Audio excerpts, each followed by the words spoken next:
Magandang araw! Magluluto tayo ng ginataang langka today pero hindi muna karninas ang isasahog natin dyan. So sa pagluluto nga ng langka, pwede naman tayong gumamit dyan ng fresh na gata or pwede naman yung mga nabibili ng ready ng gata. So pag fresh na gata ang gamit ko, ang nilalagay ko dyan ay warm water. And then pagkatapos nyan, binababad ko muna ng 5 minutes tsaka ko ngayon gagatain para ma-extract ko talaga yung kakang gata dito sa nyog. Sa totoo lang, sardinas lang naman katalo ng sahog nito. Pero this time dahil medyo nakaka-LL naman. Nakaka-LL talaga no? Kaya ayun, may pahipon tayo today. Tapos pinrepare ko na nga yung mga panggisa, sibuyas, bawang, luya. Tapos may siling berde din at may bagoong alamang. Hindi ako naglalagay ng siling labuyo kasi nga po dito po sa bahay ay may mga batang kumakain. So panahon na para maggisa, inuna ko na nga itong luya. Ayun. At dahil used oil ang gamit ko kaya ayan, medyo bumubula-bula itong aking oil.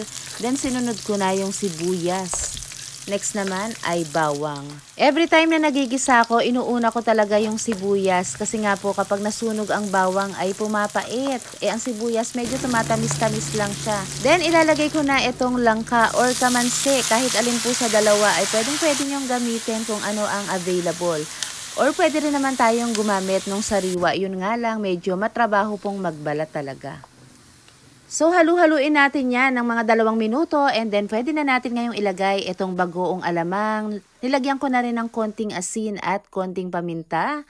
Tapos haluin pa natin for couple of minutes and then after that ay pwede na natin ngayong ilagay yung ating pangalawa at pangatlong gata. Tapos ay takpan lang natin at hayaan nating maluto itong ating langka. Mas masarap kasi sa langka yung talagang malambot na no. Kapag kasi hindi lutong-luto medyo may paklato ng konti kaya dapat talaga ay yung lutong-luto ang gagawin natin. Naglagay rin ako ng 1 cup ng chicharon. Pagkatapos hinalo ko yan for couple of minutes and then after that ay pwede na nating ilagay ngayon yung kakang gata. Ilalagay ko na rin itong siling berde na panigang. Hahaluin ko pa yan at papakuluin ko pa ng mga 2 minuto. Then tinikman ko at inadjust ko yung lasa at nung okay na tapos malambot na talaga yung langka.